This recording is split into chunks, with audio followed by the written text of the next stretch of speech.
there, peeps. All right, it does help when I put the mic down. Anyways, I was talking to a bunch of people. There's some confusion about the Iraqi dinar and how it being pegged to U.S. dollar works.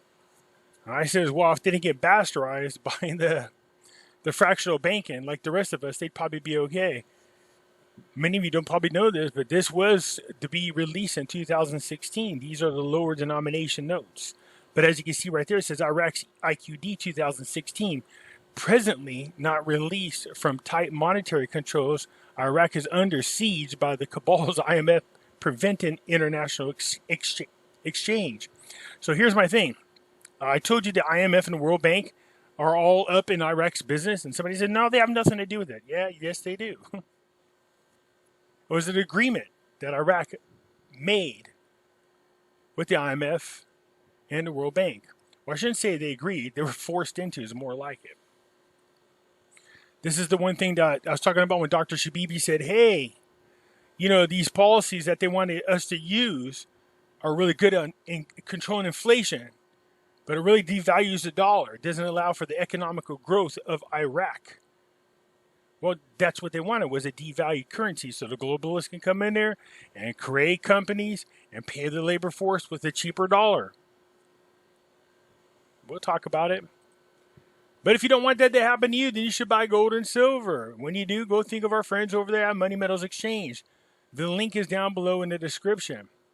If you're a first-time buyer and you spend more than $100, use promo code Pimpy, P-I-M-P-Y, and get a free half ounce of silver. It's free. We like free 99. For those of you who are asking about my address, there it is. And you guys know I have Pimpy's News Network, which there's some really great videos. I'm starting to get a lot of feedback on the video I was talking about. Yeah, it did scare me just a little bit.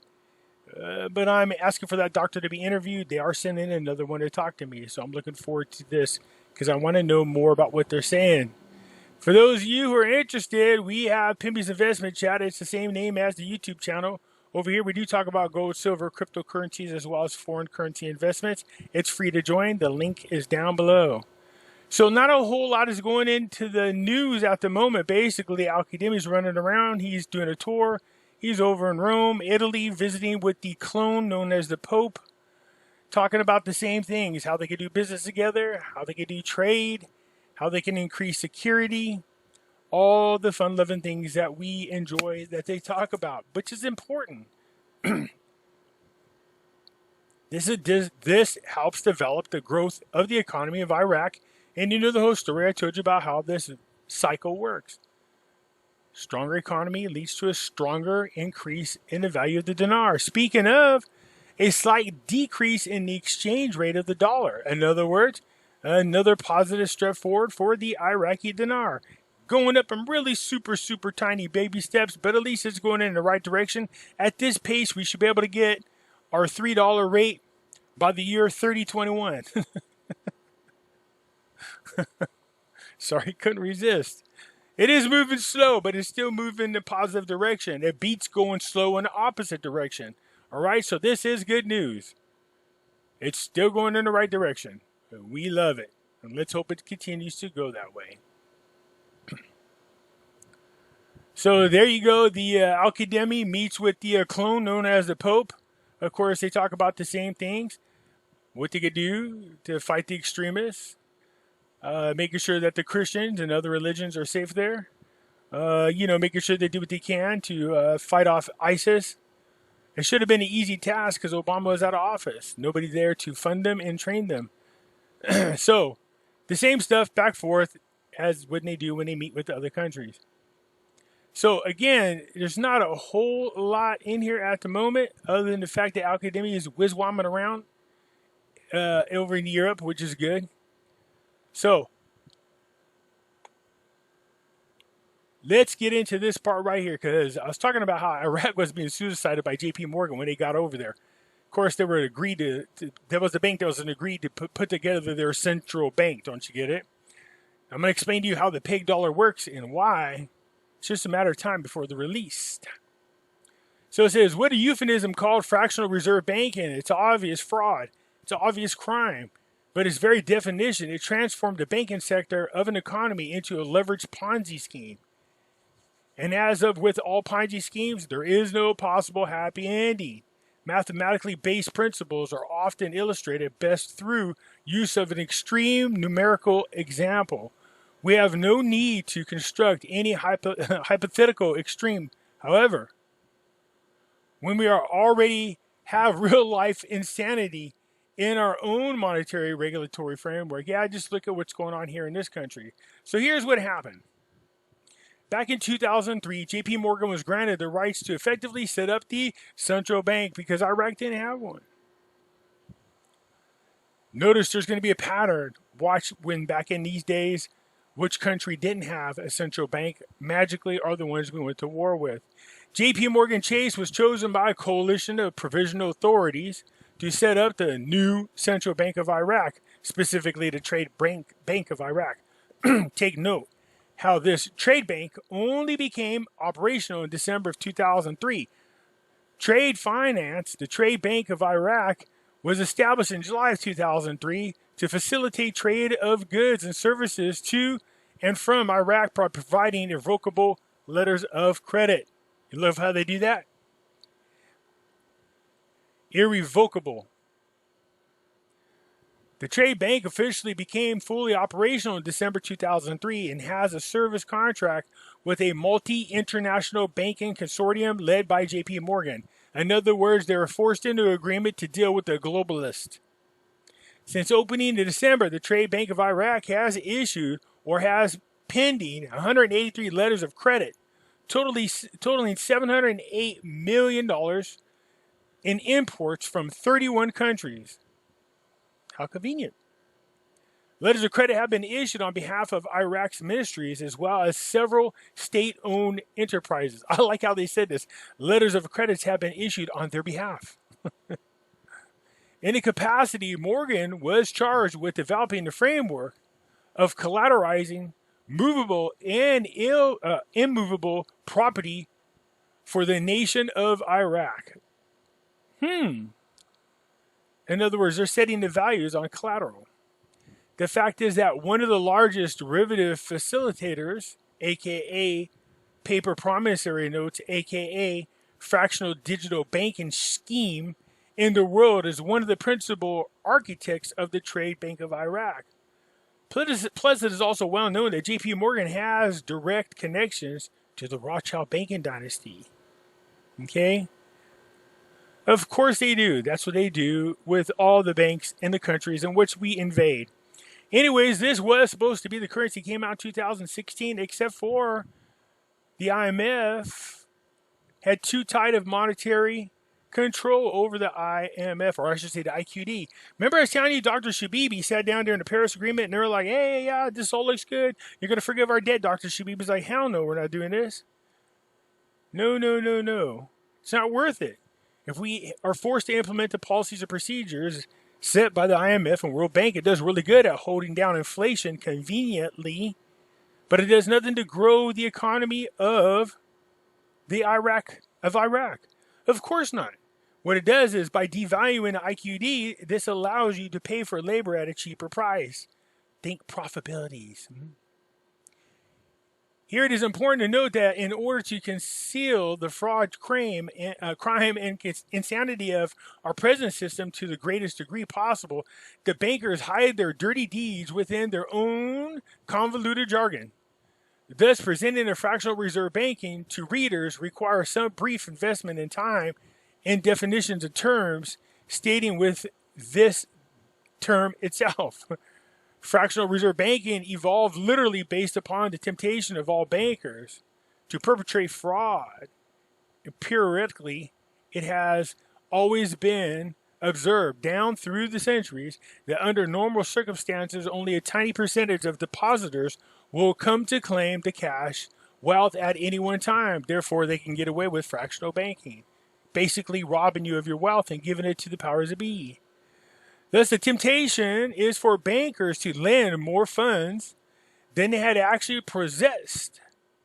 They are lending what they are lending what does not even exist. Basically is what it comes down to. So prior to 9/11, there were 7 countries left in the world who had not buckled under pressure. who had not resigned themselves to slavery under the Rothschild fractional banking. Those countries were Afghanistan, we went to war, Cuba, still having problems, Iran, we keep fighting with, Iraq, we went to war with, North Korea, we keep attacking, and Sudan. Notice how we have beef with all these particular countries? It goes without saying that anyone or any entity which endeavors to lend something which does not exist is perpetrating fraud. So, it goes on for how this works down here, which lays it out pretty good in my opinion. So how can governments justify such a financial oppression? Well, it is never explicitly acknowledged. The justification is entirely singular. To prop up a Ponzi scheme, it thus becomes necessary for governments to abandon the rule of law and legally prevent and prohibit their own citizens from taking possession of their own property. That's why when you deposit your money into the bank, what do they tell you? The money no longer belongs to you. It belongs to the bank. As the only means of preventing the complete implosion of the system, the epitome of the Ponzi scheme. So the banks are legally allowed to commit the crimes of conversion. Is what they're doing is they're lending money that isn't there. They only need to hold 10% of the amount of money they lend out. Therefore, the more money they borrow, then the more they can lend out. It's just a fraud. So anyways, we're going to get past this and get more into what I was talking about. I just first wanted to let you know that we all know this. Iraq was set up into a Ponzi scheme known as fractional banking, which is not good. This is agreement forced upon them in order for the country to be forgiven of a lot of debt known as the Paris Agreement. So the Iraqi dollar was pegged to the US dollar and a fixed rate exchange took place. So what is a pegged dollar? A lot of people keep asking me this. So I'm explaining to you how it works. It says a pegged dollar is when a country maintains its currency value at a fixed exchange rate to the US dollar. The country's central bank controls the value of its currency so that it rises and falls along with the dollar. The dollar value fluctuates because it is on floating exchange rate. At least 66 countries either peg to their currency to the dollar or use the dollar as their legal tender. The dollar is so popular because it is the world's reserve currency. World leaders give the status back in 1944, the Bretton Woods Agreement. The runner-up, of course, is the euro, and 25 countries peg to their currency. So the euro, countries peg themselves to the euro, and countries peg themselves to the U.S. dollar. So this is how it works.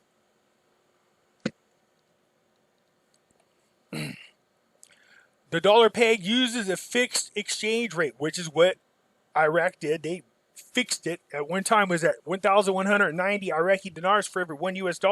As you know, in the beginning of the year, or at the end of last year, they changed that. So you got 1,450 Iraqi dinars for every $1 US. This is how it works and how it benefits the globalists. So you understand why we have a hard time getting an RI or an RV, or the true value of the Iraqi dinar keeps from going up. So the dollar is pegged, or I should say the dollar peg uses a fixed exchange rate. A country's central bank promises to give you a fixed amount of its currency in exchange for the US dollar. We just spoke about those rates.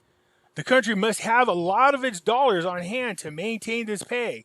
As a result, most of the countries that use the US dollar peg have significant exports to the United States. How convenient. This is how globalism works. Their companies receive lots of dollar payments. The exchange rate of the dollars for local currency to pay their workers and domestic supplies. Again, the companies receive lots of dollar payments. So they get paid in US dollars once they import into the United States. Then they exchange those dollars for the local currency because the rate or their local currency has been so devalued, they get a lot more of those dollars to pay salaries with. In other words, the labor is cheap, the supplies are cheap. Central banks use the dollars to purchase U.S. treasuries. They do this to receive interest on their dollar holdings. If they need to raise cash to pay their companies, they may sell treasuries on the secondary market. A country's central bank will monitor its currency exchange rate relative to the dollar's value. If the currency falls below the peg, it needs to raise its value and lower the dollar's value. It does this by selling treasuries on the secondary market.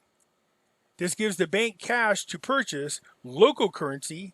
By adding to the supply of treasuries for sale in the market, their value drops along with the value of the dollar. Thus, adjustment reduces the supply of local currencies, raising its value, and the peg is restored. In other words,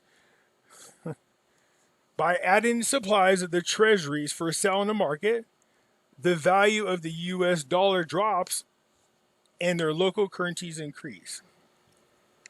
Keeping the currencies equal is difficult since the dollar value exchange changes consistently, consistently. So yeah, the US dollar, it's been losing a lot of value, and I don't know how much longer. Now, I thought they had removed themselves from the peg, but I could not find any information that that's happened. We know they were talking about free floating, and I think they are. That's why they keep showing us the exchange rate against the dollar. It is free flowing. But basically what they did is by going in there and saying to them, join the Paris Agreement, we'll forgive you of billions and billions of dollars in debt. In exchange, you will implement the IMF and World Bank's policies, which they didn't like. What it is, keep inflation low, but keep the economy from growing. They devalued the Iraqi dinar, allowing globalists to go in there and open up companies in which they could produce goods. So I'm Nike over here in the United States. You guys might have heard me say this before. Well, I don't want to build Nike shoes here. Labor's too much. Unions are too much. Benefits, unions, bitching, breaks, complaining. Yeah, why? I could just have my Nike shoes made over in Iraq. The labor over there cost me in US dollars equivalent to $1.50. Well, let's do it this way. Let's say $2. Cost them $2 to make the shoes. Well, why is that? Well, right now at 1,450 dinars for every $1, that gives me 2,900 dinars. And if salaries are being paid at, 2,800, it costs me $2 to have the shoes made. Do you see what I'm talking about? This is why the globalists take advantage of this. This is why the dollar or the dinar was pegged to the dollar. I'm not sure that it still is. We saw that they constantly report what the exchange rate is on the open market. So if that's the case, this is good because when the value of the dollar continues to drop, the value of the IQD will continue to rise. Thank God it's not pegged. But people are asking me what a pegged dollar does. Well, it benefits the greedy globalists is what it did. So they held down the Iraqi dinar for quite some time. Now, here's the other thing that we're talking about. The IMF really does have still, despite the fact that they are floating freely with the exchange, they are the ones that are controlling whether or not this is the value changes on the foreign exchange rate. And at this current moment, I'm still not sure why they're holding it down, considering that, if you look at a war-torn Iraq, they need to rebuild. Devaluing the dollar again, like they did, or devaluing the dinar like they did against the dollar, really benefits those outsiders coming in. You do want to entice them in there. You do want to pay your debt with the devalued dollar because that means that's less dollars or less valued dollars. I get all that.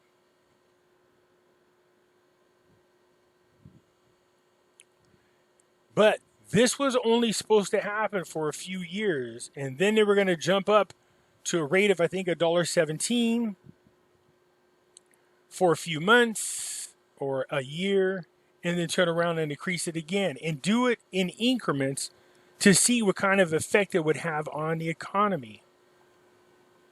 So there was a lot of things that had to fall into place. We spoke about them. Stability there, get rid of the corruption, get rid of the terrorists. All this has been done. They've even increased their gold reserves. They've increased their foreign assets, their foreign dollar assets, their foreign reserves. So they are there, you guys. We are right there where they need to be.